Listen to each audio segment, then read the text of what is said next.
지난 1년 동안 매주일마다 귀한 찬양으로 우리에게 복을 끼쳐주신 찬양대 감사를 드립니다. 내년에도 또 신실하게 또 하나님 앞에 쓰임받는 그런 찬양대가 되었으면 좋겠습니다. 우리 자리에서 일어나셔서 하나님의 말씀을 함께 보시겠습니다. 히브리서 11장 1절에서 3절까지 말씀을 우리 한 목소리로 같이 읽도록 하겠습니다. 이제 믿음은 바라는 것들의 실체요 보이지 않는 것들의 증거니 그것으로 장로들이 좋은 평판을 얻었느니라. 믿음을 통해 우리는 세상들이 하나님의 말씀으로 지어진 줄을 깨닫나니 그런즉 보이는 것들은 나타나 보이는 것들로 만들어지지 아니하였느니라. 아멘. 잠시 기도하겠습니다. 하나님 아버지, 지금도 살아 계셔서 우리를 보시고 우리를 아시며 우리에게 늘 말씀하셔서 우리가 믿음으로 살아갈 수 있도록 우리의 길을 인도해 주시는 하나님의 신실하심을 감사합니다. 우리에게 기록된 성경을 주시고 성경을 읽고 묵상할 때마다 하나님의 음성을 듣게 하시고 비록 땅에 살지만 하나님의 백성인 우리가 어떻게 살아야 할지를 날마다 때마다 말씀으로 가르쳐 주신 주님의 그 은혜를 감사합니다. 2023년 부족한 것도 많았고 주님 앞에 부끄러운 것도 많았지만 그럼에도 불구하고 주님의 은혜 때문에 한 해를 믿음으로 마무리하며 주님 앞에 예배를 드립니다. 하나님께서 기뻐 받으시고 오늘도 저에게 말씀하셔서 우리가 이 시대 속에서 어떻게 살아야 할지를 깨닫게 하시고 믿고 순종할 수 있도록 저희들을 가르쳐 주시옵소서. 부족한 종을 써주시기 원하며 예수님의 이름으로 기도했습니다. 아멘. 자리에 앉으시겠습니다. 오늘은 2023년의 마지막 주일입니다. 올해를 시작하면서 2020년부터 2022년까지 이 코로나19라는 전염병으로 전 세계가 많은 인명피해와 또 경제적인 그런 피해들을 겪으면서 교회도 여러 가지로 어려움을 많이 겪었던 시간들이었습니다.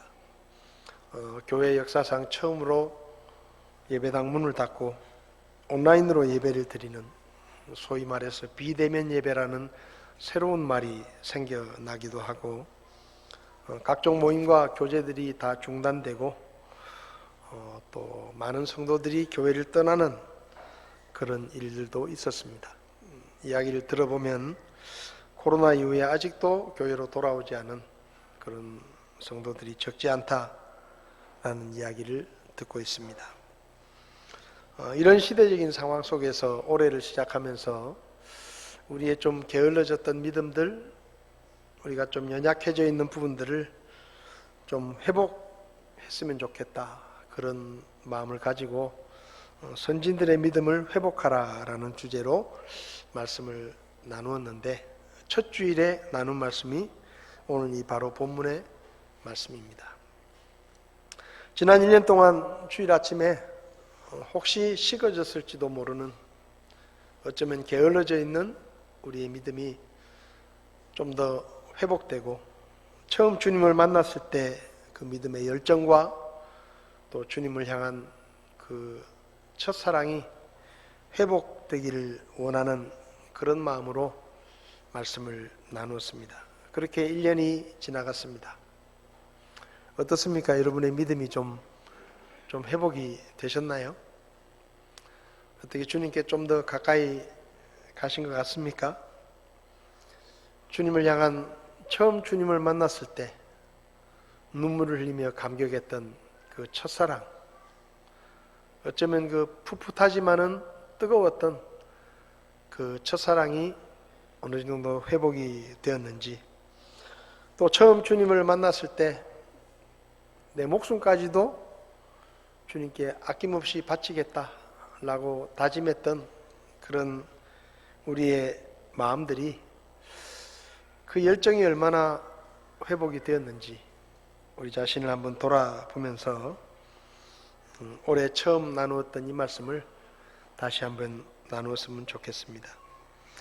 히브리서 기자는 우리 믿음의 선배들의 믿음에 대해서 한마디로 믿음은 바라는 것들의 실체이고 보이지 않는 것들의 증거다라고 이야기했습니다. 이 말씀을 보면 믿음이 있는 사람은 사람으로서 도저히 바랄 수 없는 것들을 바라는 그런 소망을 갖게 된다라고 이해할 수 있습니다. 믿음은 바라는 것들의 실체라고 했습니다. 이 실체라는 말은 히포스타키스라는 말인데, 이 히포스타시스라는 말은 밑에서 받쳐준다, 이런 뜻입니다. 다시 말하면 우리가 무언가를 말하고 행동할 수 있는 근거가 믿음이라는 것이죠. 고고학적인 문서들을 보면 이 히포스타시스라는 말은 계약서를 의미합니다. 쉽게 말하면 내가 어떤 집을 계약을 할 때 우리가 계약서를 쓰죠. 그러면 그 집이 내 집이라는 증명을 그 계약서가 해주는 것입니다. 계약서를 통해서 그 집이 내 집이라는 것을 증명하고, 계약서를 통해서 등기소에 가서 그것이 내 집이라는 것을 공식적으로 등록을 합니다. 그러니까 우리가 평소에 그 집을 늘 가지고 다니는 것도 아니고, 그리고 우리가 매일 하루도 빠짐없이 그 집에 머물러 있는 것도 아니지만, 또 우리가 무슨 계약서를 늘 들고 다니는 것도 아니지만, 우리는 늘 집을 나갔다가 다시 우리 집으로 돌아갑니다. 왜냐하면 그게 내 집이에요. 만약에 어느 날 내가 집에 들어갔는데 전혀 모르는 사람이 그 집에 들어와서 앉아있다. 그러면은 그 집이 내 집이라고 우리는 주장을 하고 그 사람을 내보낼 수가 있습니다. 그 근거가 뭔가 하면 바로 계약서이고 등기부 등본이에요. 믿음은 이런 것입니다. 믿음은 우리가 늘 우리 안에 가지고 다니면서 우리가 어떤 사람이고 우리가 하는 말과 우리가 가지고 있는 소망이 근거가 되는 것이 무엇인지를 사람들에게 이야기할 수 있고, 그리고 보여줄 수 있는 것이 바로 우리의 믿음입니다. 하나님께서 성경을 통해서 수많은 약속들을 우리에게 주셨습니다. 그래서 어떤 분은 이 성경책은 보물창고와 같다라고 이야기합니다. 그런데 하나님께서 주신 그 많은 보물들을 바라보고, 그리고 그것을 내 것으로 만드는 것이 바로 믿음입니다. 믿음은 하나님의 말씀을 활용하는 능력입니다. 하나님께서 많은 약속을 주셨는데 믿음이 없는 사람들에게 이 성경은 그냥 책일 뿐이고, 이 성경에 기록된 말씀은 그냥 글씨일 뿐이에요. 믿지 않는 사람들도 성경을 읽습니다. 제가 대학 다닐 때 교수님들 방에 이렇게 가보면 거기 성경책이 몇 권씩은 다 꼽혀 있어요. 영어로 된 성경, 일본어, 중국어로 된 성경, 이런 성경들이 꼽혀 있습니다. 근데 그분의 교수실에 가면 달마 그림이 그려져 있는 족자가 걸려 있습니다. 예수를 믿는 분이 아니에요. 그래서 제가 묻습니다. 교수님은 예수님을 믿지도 않는데 무슨 성경을 저렇게 영어도 있고 중국어도 있고 여러 권의 성경이 저렇게 있습니까? 그렇게 물어보면 그분들이 대답하시는 말은, 성경은 역사상 최고의 문학 작품이다. 성경을 읽지 않고는 문학을 이야기할 수 없다. 그래서 성경을 읽는다는 거예요. 무슨 뜻인지도 잘 모르고 그냥 인류의 하나의 문화유산처럼 성경을 읽습니다. 그분들에게 그냥 성경은 그냥 책이에요. 성경에 기록된 글씨들은 그저 기록되어 있는 문장일 뿐입니다. 그런데 믿음을 갖게 되면 이 성경이 전혀 다르게 보입니다. 믿음을 갖게 되면 여기 기록된 모든 말씀은 하나님의 말씀이고, 그리고 하나님께서 수많은 약속들을 그 말씀 속에 심어 놓았다는 것을 우리가 보게 됩니다. 그리고 하나님이 약속하신 그것들을 소망하게 되죠. 그리고 내 것으로 만들어서 누리고 싶은 마음이 우리 마음속에 생기는 겁니다. 인생을 살다 보면 아무런 소망이 없는 그런 시간들이 찾아올 수 있습니다. 그때 믿지 않는 사람들은 절망합니다. 낙심하고 불평하고 원망하고 그리고 좌절하지요. 근데 믿음이 있는 사람은 다릅니다. 믿음은 아무것도 보이지 않는데 무언가가 보인다라고 말합니다. 아무런 소망이 보이지 않는데 믿음을 가진 사람들은 소망을 이야기합니다. 왜냐하면 바랄 수 없지만 하나님께서 주신 말씀 때문에 하나님이 보여주신 그 미래의 소망을 바라는 믿음이 그 안에 있기 때문입니다. 로마서 4장을 보면 아브라함의 믿음의 특징을 한마디로 말하면 바랄 수 없는 중에 바라는 믿음이었다라고 이야기합니다. 75세에 아들을 주시겠다는 약속을 들었지만 10년이 지나고 20년이 지나도 주시겠다는 아들을 주시지 않습니다. 10년이 지나고 20년이 지나면 포기할 법도 하죠. 하나님이 약속은 하셨지만 이제 내 나이가 100살이 다 돼가는데 애는 무슨 애냐? 포기할 수도 있습니다. 근데 로마서 4장을 보면 아브라함은 100세쯤 되었을 때도 그 바라는 믿음을 포기하지 않고 하나님이 주실 때까지 끝까지 바라며 소망했다라고 기록되어 있습니다. 결국 그는 100세가 되어서 하나님이 약속하신 아들을 25년 만에 실체로 봤습니다. 그리고 하나님께서 그런 그의 믿음을 의로 여기셨다라고 기록합니다. 모두가 말할 때 여보시오, 이제 당신은 끝났어. 나이가 100살인데 무슨 애는 애냐? 이제 좀 마음을 접어라. 하나님의 말씀이고 뭐고 이제 포기해라. 그런 일은 절대로 일어나지 않는다. 불가능한 일이다. 라고 이야기할 때 아브라함은 그렇게 말하지 않습니다. 아니요. 하나님께서 말씀하셨기 때문에 반드시 그 일은 이루어집니다. 때가 되면 하나님께서 반드시 나에게 아들을 주실 것입니다. 믿음이 약해지지 않았고, 그리고 그의 나이와 아내 사라의 태가 죽은 것도 고려하지 않고 막무가내로 그냥 하나님이 말씀하셨으니까 그대로 될 것이라고 믿는 것입니다. 환경이 바뀌고 모든 사람이 불가능을 이야기해도 아브라함에게는 믿음이 있기 때문에 끝까지 그것을 바라는 소망을 붙잡을 수가 있는 것이죠. 사도행전 27장을 보면 사도 바울이 죄수의 몸으로 로마로 갑니다.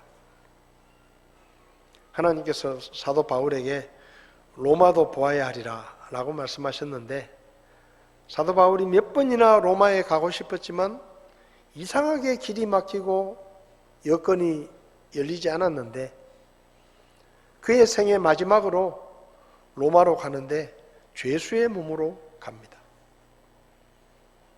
사도 바울이 생각했던 것과는 좀 다른 여정이었을 것입니다. 자기가 죄수의 몸으로 로마에 갈 것이라고 생각하지 않았겠죠. 근데 어쨌든 죄수가 되어서 호송병들의 호송을 받으면서 로마로 가던 길에 배를 타고 지중해를 지나가는데 폭풍이 일어납니다. 엄청난 폭풍이 일어나서 배에 있는 짐을 다 버리고 며칠 동안 해가 보이지도 않고 폭풍은 계속되고 배는 파손할 것 같은 그런 직전의 위기까지 되었습니다. 그 안에 있는 사람들, 박사도 있을 것이고 장군도 있을 것이고 정치가도 또 부자 상인도 있었을 것입니다. 모두가 두려워하고 있었습니다. 그런데 어느 날 사도 바울이 그 흔들리는 배 안에서 기진맥진에 있는 사람들을 향해 이렇게 외칩니다. 여러분, 걱정하지 마십시오. 안심하십시오. 어젯밤에 하나님의 천사가 나에게 나타나서 말씀하셨는데 내가 섬기는 하나님이 우리 중에 한 명도 죽지 않고 다 살 것이라고 저에게 말씀하셨습니다. 나는 그 말씀이 그대로 될 것이라고 믿습니다. 그러니 여러분 걱정하지 마시오 하고 소리칩니다. 모두가 절망하는 그 시간에 그 죽음의 목전에 와 있는 그 배 안에서 아무도 소망을 이야기하지 못합니다. 근데 한 사람, 믿음을 가진 사람, 죄수, 그 한 사람이 자리를 박차고 일어나서 소망을 이야기합니다. 여러분 안심하십시오. 마치 눈으로 본 것처럼, 미래에 되어질 일을 마치 눈으로 보고 있는 것처럼 확신에 차서 소리를 지릅니다. 걱정하지 마시오. 아무도 안 죽을 거예요. 누가 그렇게 이야기할 수 있겠습니까? 사도 바울과 거기 있는 다른 사람의 차이가 무엇입니까? 믿음이 있고 없고의 차이였습니다. 여러분, 우리에게는 믿는 구석이 있습니다. 아무도 아멘을 안 하시네. 저에게는 믿는 구석이 있습니다. 그래서 저는 어떤 일이 생기더라도 별로 두려워하지 않습니다. 별로 걱정하지 않습니다. 옛날에 많이 해봤어요. 예수 믿기 전에 걱정 많이 해봤어요. 염려도 많이 해봤습니다. 어떤 때는 2박 3일 동안 잠도 잘 못 자고 입술이 부르트고 막 그냥 피골이 상접한 그런 모습으로 며칠을 밤을 지새면서 걱정도 해봤습니다. 그래서 피곤했습니다. 힘들었습니다. 그러다가 어느 날 예수님을 믿게 됐습니다. 예수 믿고 나서도 처음에는 걱정을 했습니다. 믿음을 가졌지만 그 믿음의 능력이 약했기 때문에 옛날하고 똑같이 걱정을 하고 때로는 힘들고,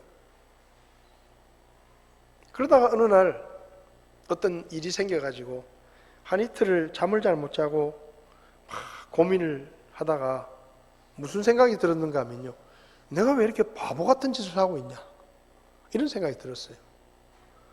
옛날에 내가 그렇게 고민하고 걱정하고 밤잠 설치고 했는데 별로 좋아진 것도 없는데, 뭐 잘된 것도 없는데, 내가 이렇게 걱정하고 고민한다고 해가지고 뭐 잘될 게 있겠냐, 미래가 달라지겠느냐, 그런 생각이 들면서, 그리고 내가 천지를 말씀 한마디로 창조하신 하나님을 믿는 사람인데 그 하나님을 믿는 사람이 걱정을 하고 앉아있으면 이 얼마나 바보 같은 짓이냐, 그런 생각이 드는 거예요. 순간 그런 생각이 들었습니다. 그래서 제가 그날 하나님 앞에 이렇게 기도를 했습니다. 하나님, 앞으로는 제가 걱정 안 하겠습니다. 앞으로는 제가 이렇게 바보 같은 짓을 하지 않겠습니다. 그러니 하나님 저에게 한 가지만 가르쳐 주십시오. 어떤 일이 생기면 이게 내 건지 하나님 건지 이것만 구별할 수 있는 지혜를 저에게 가르쳐 주십시오. 제가 그렇게 기도했어요. 그래서 하나님, 이게 내 거라고 내가 100% 생각이 들면 그 일을 위해서는 제가 최선을 다해서 열심히 살겠습니다. 근데 이게 내게 아니라 하나님 거라는 결론이 내려지면 저는 손을 떼겠습니다. 그게 사람이든 뭐든지 간에 이게 내 능력 밖의 일이다 라는 생각이 들면 저는 그날부터 손을 떼고 하나님께 맡기겠습니다. 그렇게 제가 기도를 했습니다. 그 뒤로 인생이 편해졌습니다. 편해졌어요. 왜냐하면 그것만 하면 되거든요. 저는 고르기만 하면 돼요. 어떤 일이 딱 터지면 이게 내가 나서서 뭘 하면 뭐가 좋아질 일이냐, 아니면 내가 아무리 애를 써도 이 일은 별로 내가 할 일이 없는 일이냐. 그래서 내가 할 일이 없는 일이라는 결론만 내려지면 저는 가차없이 하나님께 떠밀고 손을 듭니다. 하나님, 알아서 하십시오. 죽이든지 살리든지 저는 손 뗍니다. 그때부터 얼마나 마음이 편한지 몰라요. 사실 우리가 걱정하고 염려하는 일들은 누군가 말한 것처럼 98%는 일어나지 않을 일이에요. 그리고 나머지 2%는 우리가 어쩔 수 없는 일이에요. 우리가 뭘 할 줄 아는 것도 없으면서 우리는 괜히 고민을 해요. 왜? 믿음이 없으니까. 믿음이 약하니까. 그래서 저는 그날 이후로 세상 편해졌습니다. 그래서 사람들이 만사태평이다, 만사태평이라 그래요. 저 때문에 만사태평이 아니에요. 하나님께 맡기는 겁니다. 여러분, 제가 믿는 하나님은 말씀 한마디로 천지를 창조하신 분이시고, 마음만 먹으면 홍해도 가르시는 분이시고, 마음만 먹으면 죽은 사람도 살리실 수 있는 전능하신 하나님이십니다. 그래서 저는 그분에게 맡길 때는 뒤도 돌아보지 않고 마음 편하게 맡깁니다. 확인하지도 않습니다. 하나님 어떻게 돼갑니까? 잘하고 계시나요? 저는 묻지도 않습니다. 왜냐하면 하나님의 것이라고 생각되면 손을 터는 거예요. 그리고 거기서 나옵니다.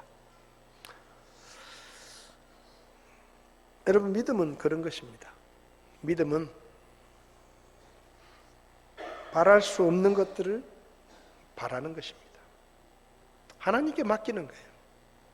우리 믿음의 선배들은 수많은 약속을 하나님께로부터 받았습니다. 그들이 약속을 받았을 때는 아무것도 보이지 않았습니다.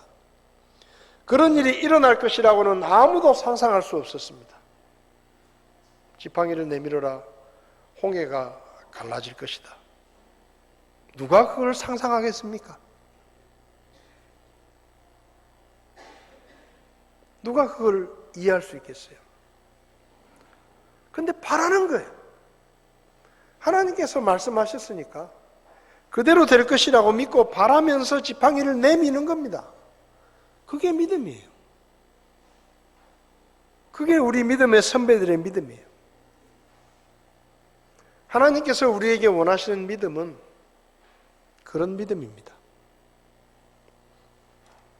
그런 믿음을 가질 수 있기를 바랍니다. 하나님께서 말씀하셨으면 그렇게 하는 거예요. 너희 염려를 다 주께 맡겨라. 세상에 얼마나 좋은 말씀이에요. 누가 우리에게 그런 말을 해줍니까? 우리 친구가 그렇게 말합니까? 우리 부모님이 그렇게 말할 수 있습니까? 아무도 그런 말을 해줄 수 없어요. 그런데 천지 만물을 창조하신 하나님이 야, 걱정되는 거 있으면 다 가져와. 나에게 맡겨. 내가 알아서 해결해 줄게. 이렇게 말씀하시는데도 못 맡기면 그게 얼마나 어리석은 일입니까? 우리는 맡길 때를 찾잖아요. 우리 인생에 어떤 어려움이 생기면 그걸 누군가에게 도움을 청하려고 애를 쓰잖아요. 근데 도와주시겠다는 하나님은 쳐다보지도 않고 도와줄지 안 도와줄지도 모르는 사람만 쫓아다니고 있는 거예요. 도와주시겠다고 마음먹고 도와주시려고 준비를 다 하고 계시는 하나님은 애써 외면하면서 엉뚱한 데를 찾아다 다니는 거예요. 그게 얼마나 어리석은 일입니까? 예를 들면 제가 이재용 회장님하고 잘한다고 칩시다. 그 이재용 회장이 저한테 목사님 돈 필요하시면 아무 걱정하지 마시고 언제든지 새벽이라도 좋으니까 저에게 연락하십시오. 그러면 제가 바로 쏴드리겠습니다. 그렇게 약속을 했다고 생각해 보세요. 근데 갑자기 돈이 한 5천만 원 필요하게 됐어요. 고민하는 겁니다. 이 5천만 원을 어떻게 내가 구할 수 있겠냐? 누가 나를 도와줄 수 있을까? 하면서 이 사람, 저 사람 생각하고 밤잠 설치고 누구한테 전화를 해볼까? 고민하는 거예요. 그거 바보 같은 짓이에요. 그거 바보 같은 짓이에요. 아니, 이재용 회장이 나한테 얘기했잖아요. 목사님, 돈 필요할 때는 걱정하지 마시고 아무 때든지 저에게 연락해 주시면 제가 바로 쏴드리겠습니다. 그러면 제가 고민할 이유가 없는 거예요. 그냥 이재용 회장한테 전화만 하면 돼요. 그게 제일 쉬운 방법이고 그게 제일 확실한 방법이에요. 근데 그거 잊어버리고 그거 까마득하게 잊어버리고 엉뚱한 데 가가지고 뭐 500만 원 빌려달라 100만 원 빌려달라 사정하고 이 사람한테 부탁하고 저 사람한테 부탁하고 그 어리석은 짓입니다. 여러분, 하나님께서 우리에게 말씀하셨어요. 너의 염려를 다 나에게 맡겨라. 그러면 내가 해결해 주겠다. 저에게만 약속하셨습니까? 여러분에게도 혹시 그런 약속을 하나님이 하셨나요? 혹시 하나님이 그렇게 여러분에게도 약속하셨습니까? 여러분이 가지고 있는 성경이 제가 가진 성경하고 똑같은 성경인가요? 혹시 그 구절이 빠져 있습니까? 그럼 뭐가 걱정이에요? 뭐가 걱정이에요? 하나님께 들이미십시오. 약속하셨잖아요. 그게 믿음의 힘이에요. 그 믿음 때문에 우리가 평안하게 살 수 있는 것입니다. 그 믿음 때문에 우리가 걱정하지 않을 수 있는 거예요. 하나님의 약속 믿으시기 바랍니다. 그리고 들이미시기 바랍니다. 하나님께 들이미세요. 그리고 믿음은 보지 못한 것을 바라보는 증거다라고 말했습니다. 보이지 않는 것들의 증거다.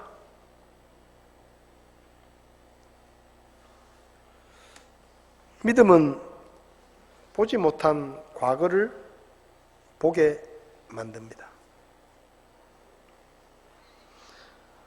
3절을 보면 믿음을 통해 우리는 세상들이 하나님의 말씀으로 지어진 줄을 깨닫는다.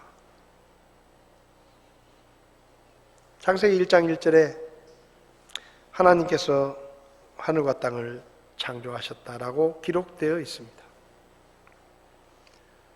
우리는 그때 없었습니다. 우리 중에 아무도 해가 어떻게 만들어졌는지, 땅에 식물과 나무들이 어떻게 생기게 되었는지, 하늘의 새들이 어떻게 날게 되었는지 우리는 아무도 모릅니다. 본 적이 없습니다. 근데 우리는 알아요. 그 모든 것들을 하나님이 만드셨다는 것을 압니다. 왜요? 믿음 때문에. 창세기 1장 1절을 수많은 사람들이 압니다.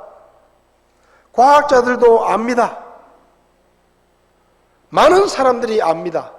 근데 그 많은 사람들 중에 하나님께서 이 세상을 만드셨다라는 것을 알고 있는 사람은 믿음을 가진 사람들밖에 없습니다.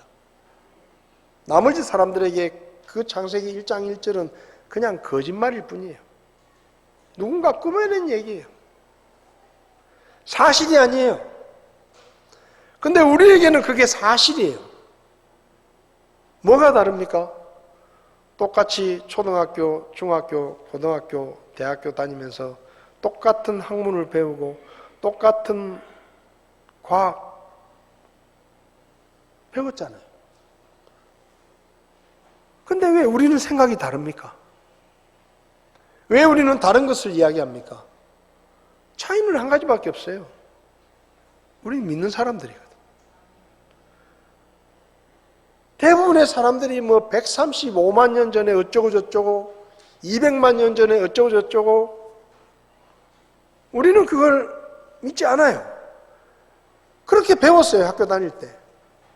매일 학교 가면 그렇게 배우고 그렇게 시험을 치고 그 교과서에 있는 내용대로 그렇게 우리는 뭐 중생대, 뭐 신생대 하면서 공부를 하고 시험을 쳤습니다. 근데 우리는 딴소리를 해요. 이 세상의 역사는 6,000년이다. 우린 딴소리 합니다.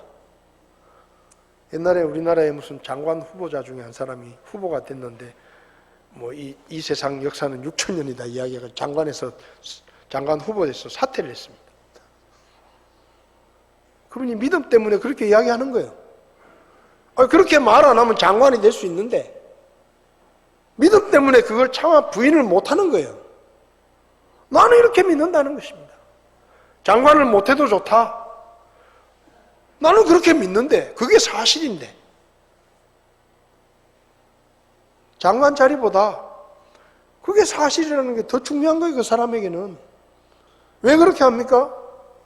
그거 모른 척하고 말 안 하고 대충 그냥 나도 그렇게 생각한다라고 얘기하면 되는데 그렇게 말을 못하는 거예요. 왜? 믿음이 있으니까. 믿음이 있으니까 과거에 일어난 일이지만 하나님께서 천지를 창조하셨고 그 에덴 동산에서 시작된 사람의 역사가 성경을 계산해 보니까 6,000년 정도 되더라. 그 얘기를 할 수밖에 없는 거예요. 보지 못한 과거, 왜 그 과거가 우리에게 사실이 됩니까? 믿음 때문이에요. 보이지 않는 것들의 증거라 그랬어요. 볼 수 없는 하나님의 천지 창조의 증거가 뭐냐? 믿음이에요. 그 믿음이 우리에게 증거가 되기 때문에 우리는 그 사실을 있는 그대로 받아들이는 것입니다. 모세가 성경을 기록할 때 모세도 하나님의 천지 창조를 보지 못했습니다. 모세가 약 BC 1500년경에 살았으니까 구약시대를 4000년으로 보면 모세가 성경을 기록할 때도 하나님의 천지 창조는 2500년 전에 눈으로 보지 못했던 과거였습니다. 근데 모세가 2500년 전에 일어났던 사건을 기록합니다. 꿈에서 기록했을까요? 하나님의 말씀을 통해서 기록하는 거예요. 왜 기록합니까? 사실로 믿었기 때문에. 믿음은 그런 거예요. 본 적 없는 2500년 전의 사건을 마치 어제 일어난 것처럼 내 눈으로 본 것처럼 사실로 받아들이게 하는 증거가 우리 믿음이라는 것입니다. 믿음은 눈으로 보지 못한 미래의 일을 사실로 받아들이게 합니다. 저는 천국과 지옥이 있다고 믿습니다. 저는 제가 죽으면 하나님의 나라인 천국에 들어가서 살게 될 것이라고 믿습니다. 그래서 제 이름으로 된 땅 한 평 없고 제 이름으로 된 집 한 칸 없어도 별로 저는 신경 쓰지 않습니다. 천국 가기만 해봐라. 천국 가기만 해봐라. 그 천국에는 누구도 빼앗아갈 수 없는 내 집이 있고 하나님께서 예비해 놓으신 내 처소가 있고 그리고 천국에서는 영원히 살고 제가 비염 때문에 아주 고통스러울 때가 많습니다. 어떨 때는 잠을 못 잡니다. 코가 막혀가지고. 이 약 저 약 다 써봐도 서울에 무슨 한의원에 전화까지 해가지고 약을 받아 먹어도 안 나요. 그래서 저도 사도 바울처럼 막 포기를 했습니다. 생긴 대로 살자. 근데 제 희망은 천국 가서는 안 그럴 거예요. 천국 가서는 질병이 없고 고통이 없고 눈물이 없고, 그래서 저는 천국을 좋아합니다. 그리고 주님이 빨리 오시기를 저는 기도합니다. 제가 왜 그렇게 됐을까요? 왜 이렇게 이상한 사람이 됐을까요? 수많은 사람들이 믿지 않는 천국을 제가 왜 믿을까요? 한 가지밖에 없어요. 제가 뭐 더 똑똑해서도 아니고, 제가 더 많은 것을 배워서도 아니고, 그냥 믿음 때문이에요. 믿음 때문에 믿음이 없는 사람과 나는 다른 생각을 하고, 다른 목표를 가지고, 다른 소망을 가지고, 다른 것을 바라보며 다르게 사는 것입니다. 믿음 때문에. 믿음으로 미래를 보니까 오늘이 별로 중요하지 않은 거예요. 오늘 내가 어떻게 사느냐, 뭘 먹고 사느냐, 어떤 옷을 입고 사느냐. 저는 디올백이 없어도 잘 삽니다. 강남에 무슨 수십억짜리 아파트가 없어도 저는 행복합니다. 왜요? 눈에 보이거든요. 제 미래가 보이거든요. 제가 전에도 말씀드렸지만 참 어떨 땐 이해가 안 돼요. 연봉이 수십억 되는 사람들이 500만 원, 1000만 원 뇌물 받아가지고 그 자리에서 잘리는 거예요. 연봉이 수십억 되는 사람들이 그냥 1000만 원 뇌물 받아가지고 그 직장에서 쫓겨나고 면직당하고 그렇게 돼요. 저는 생각하는 거예요. 저 사람 1000만 원 자기가 버는 것만 해도 얼마든지 먹고 살 텐데 뭐가 부족해가지고 저 1000만 원을 뇌물로 받았을까? 저는 도무지 이해가 안 돼요. 이해가 안 돼요. 그 연봉이 몇십억씩 되면 그 1000만 원은 어떻게 보면 돈도 아닌데 그래 뇌물을 받아가지고 저렇게 온 가족이 창피를 당하고 망신을 당하고 쫓겨나고 그렇게 할까?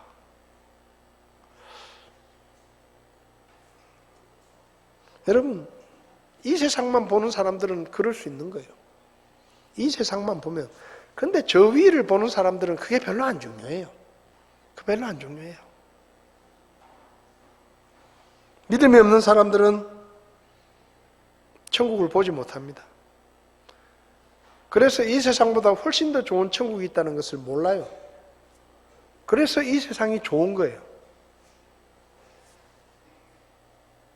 가끔 저는 연세가 드신 분들이, 저도 우리 아버지를 볼 때도 그랬거든요. 저희 아버지가 연세가 80세가 넘어가지고 한 번씩 뵈러 가면 제 마음속으로 그런 거예요. 한 80년 인생을 살고 나면 무슨 재미로 살까? 우리 아버지는 뭐가 재밌을까? 좋은 음식 먹는 게 재밌을까? 보고 싶은 거 보는 게 즐거울까? 집에 가면요 항상 TV를 틀어놓으세요. 보지도 않아. 보지도 않으시면서 항상 TV를 틀어놓으세요. 소리를 들으시는 거죠. 이런 생각은, 저 나이쯤 되면 그 TV 드라마에 젊은 애들이 나와가지고 막 키스하고 막 서로 이렇게 하는 게 그게 재밌을까? 그런 생각이 드는 거예요. 저 연세쯤 되면은 뭐 맛있는 음식을 차려놓으면 그게 막 너무 좋고 막 행복하고 그러실까? 그래서 한번 여쭤봤어요. 아버지, 요즘 뭐가 재밌으세요? 뭐가 재밌으세요? 그러니까 별로 재밌는 거 없다. 재밌는 거 없다. 그래서 제가 생각을 해봤어요. 왜 나이가 들면 재밌는 게 없어질까? 떠날 준비를 하는 게 아닐까? 재밌는 게 너무 많으면 못 간다고 전해라 그럴 거 아니에요. 근데 재밌는 게 없으면 떠나고 싶은 마음이 생길 거 아니에요. 몸도 아프고 다리도 아프고 자는 것도 잠도 잘 안 오고 새벽 2시 그냥 눈이 말똥말똥하고 그러면은 떠나고 싶다. 그런 생각 안 하실까? 생각해 보니까 연세 드신 분들이 세상에서 정을 떼고 떠날 준비를 하라고 아마 그런 게 아닐까. 그런 생각을 해봤어요. 여러분, 천국을 이야기할 때 지루해하면 그 문제가 있는 거예요. 천국을 이야기할 때 막 화색이 돌아야 돼요. 막 마음이 뜨거워지고 막 소망이 생기고 막 가고 싶고 막 이런 마음이 생겨야 돼요. 그게 믿음이 있는 거예요. 믿음 없는 사람들한테 천국 백날 얘기해봤자 아무 감정이 없어요. 그냥 쓸데없는 얘기하는 거예요. 저와 여러분들에게 보이지 않는 미래에 대한 증거인 믿음이 있기를 바랍니다. 그래서 보이지 않는 것들을 바라볼 수 있기를 바랍니다. 구원받은 사람은 이 세상의 것들 별 관심 없어야 돼요. 주님 나라에 여러분의 마음이 있기를 바랍니다. 2절을 보면 그것으로 장로들이 좋은 평판을 얻었다. 한마디로 말하면 하나님께서 그리스도인들을 평가하시는 기준이 뭐냐? 얼마나 뭘 했냐? 얼마나 많은 성취를 이루었느냐? 얼마나 많은 일을 했느냐? 그게 아니라는 거예요. 믿음이다. 히브리서 11장을 보면 솔직하게 인간적으로 이야기하면 이런 사람이 뭐 믿음의 조상이라고 이름을 올려놨을까? 이렇게 야비하고 욕심투성이고 비겁하고 사내답지 못하고 이렇게 죄를 짓고 이런 사람들이 어떻게 히브리서 11장에 이름을 올릴 수 있을까?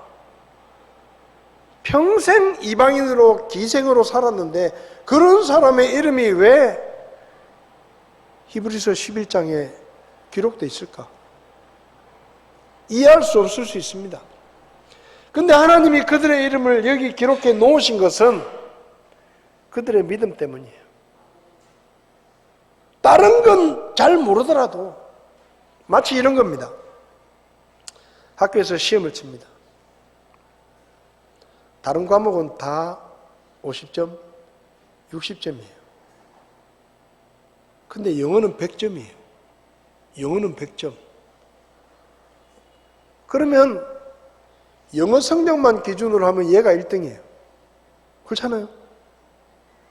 우리나라는 그렇게 안 하지만 영어 성적만 기준으로 하면 얘가 1등이에요.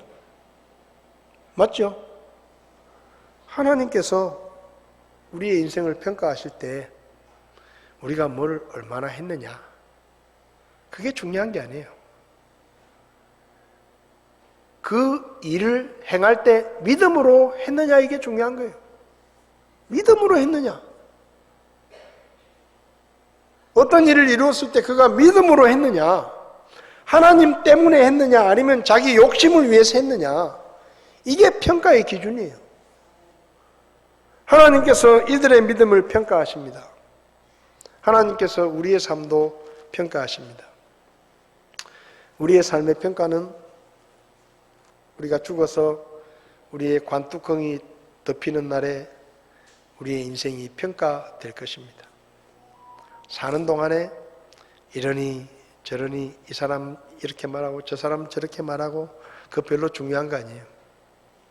하나님 앞에 우리 인생이 끝날 때 하나님께서 공정하게 우리의 감추어져 있던 모든 것들을 다 드러내시며 우리의 삶을 평가하실 것입니다. 좋은 평가를 받기를 바랍니다. 저는 하나님 앞에 좋은 평가를 받고 싶습니다. 여러분들도 하나님 앞에 좋은 평가를 받게 되시기를 바랍니다. 그것으로 장로들이 좋은 평판을 얻었느니라. 믿음으로 우리의 삶이 평가됩니다. 주님 앞에 섰을 때 2023년을 마무리하면서 2023년 내 삶이 어땠을까? 하나님은 우리의 믿음을 평가하십니다. 저는 감사한 게 제가 2023년에 수많은 일들이 있었고 어쩌면 믿음을 버리고 싶은, 믿음에서 떠나고 싶은 그런 순간들도 저에게 있었는데, 근데 하나님께서 저를 지켜주셔서 12월 31일 날 2023년의 마지막 날에 하나님 앞에 예배드리는 예배의 자리에 예배자로 있게 해주신 것이 얼마나 감사한지 모릅니다. 우리 성도님들 보면서 참 감사해요.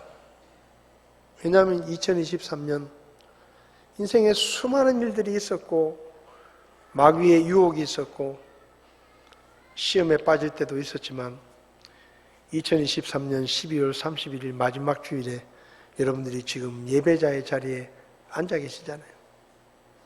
그런 의미에서 여러분들은 승리자입니다. 지난 1년 승리하신 거예요. 여러분이 믿음으로 살면서 하나님 앞에 믿음을 지키고 여기까지 달려오신 거예요. 축하를 드립니다. 그리고 감사를 드립니다. 2023년 여러분의 한 해가 승리의 날들이었습니다. 지금 여기 우리가 앉아있는 것이 그것을 증명합니다. 2024년도 우리는 믿음으로 승리하게 될 것입니다. 2024년은 우리 교회 창립 50주년입니다. 그래서 제가 고민을 많이 했어요. 2024년 교회 창립 50주년인데 꽤 중요한 해인데 사역을 어떤 방향으로 어떻게 할까 고민을 하다가 제가 2024년 표어를 복음만이 소망입니다 라고 정했습니다.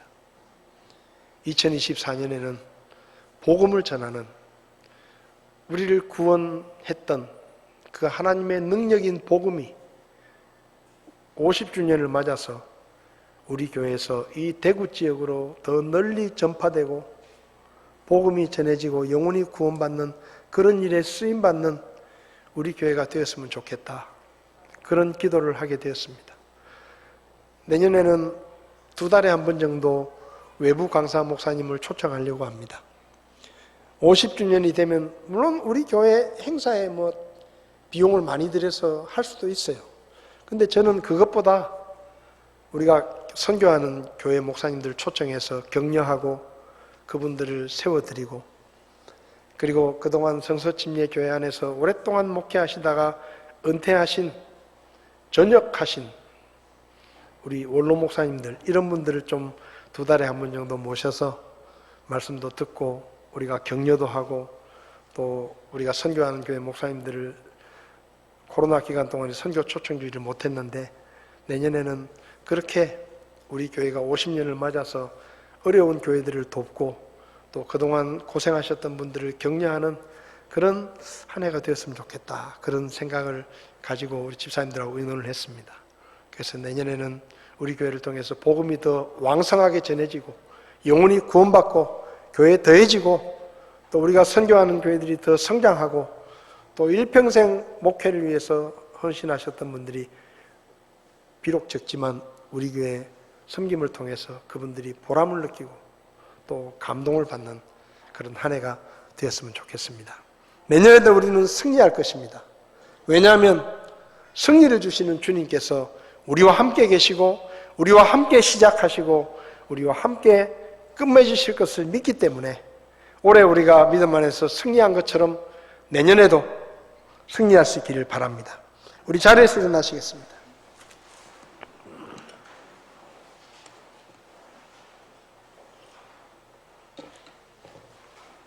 세상은 흔들리고 사람들은 변하여도 나는 주를 섬기리. 주님의 사랑은 영원히 변하지 않네. 나는 주를 신뢰해. 오직 믿음으로 내가 살리라. 한 해를 마무리하면서 또 새로운 한 해를 생각하며 2024년에도 하나님, 제가 믿음으로 살기를 원합니다. 오직 믿음으로 세상이 흔들리고 사람들이 변하고 시대가 변하고 그렇다 할지라도 우리는 믿음으로 주님을 섬기며 살기 원합니다. 그런 결심의 마음을 담아서 우리 찬송 1절 2절 찬송하시겠습니다.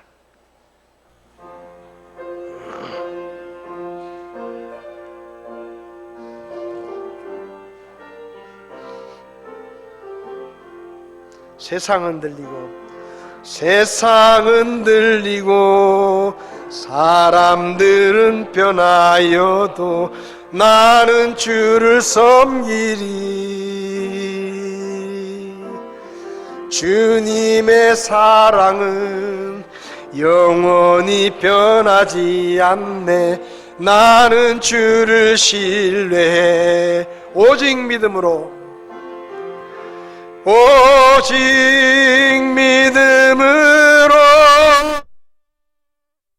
믿음으로 내가 살리라. 오직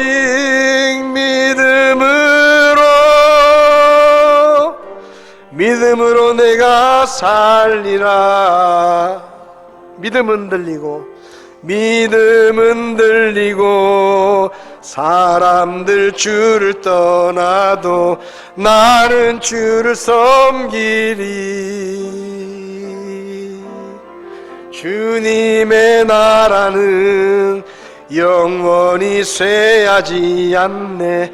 나는 주를 신뢰. 오직 믿음으로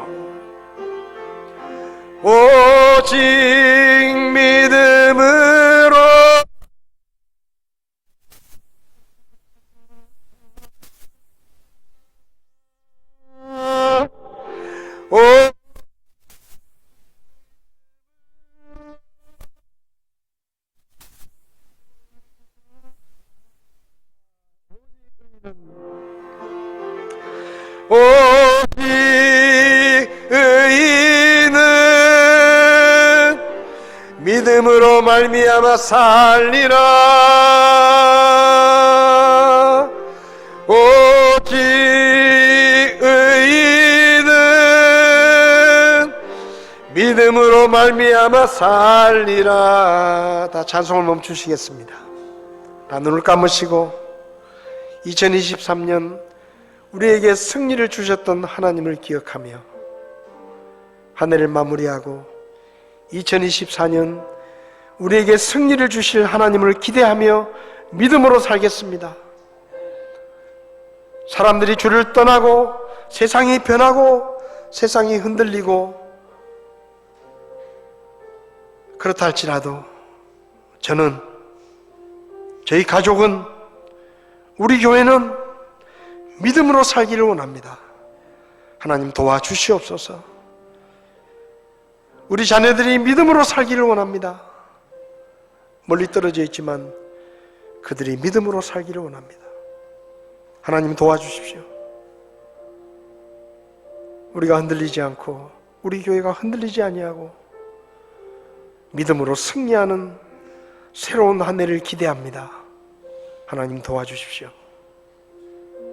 기도하시기를 바랍니다.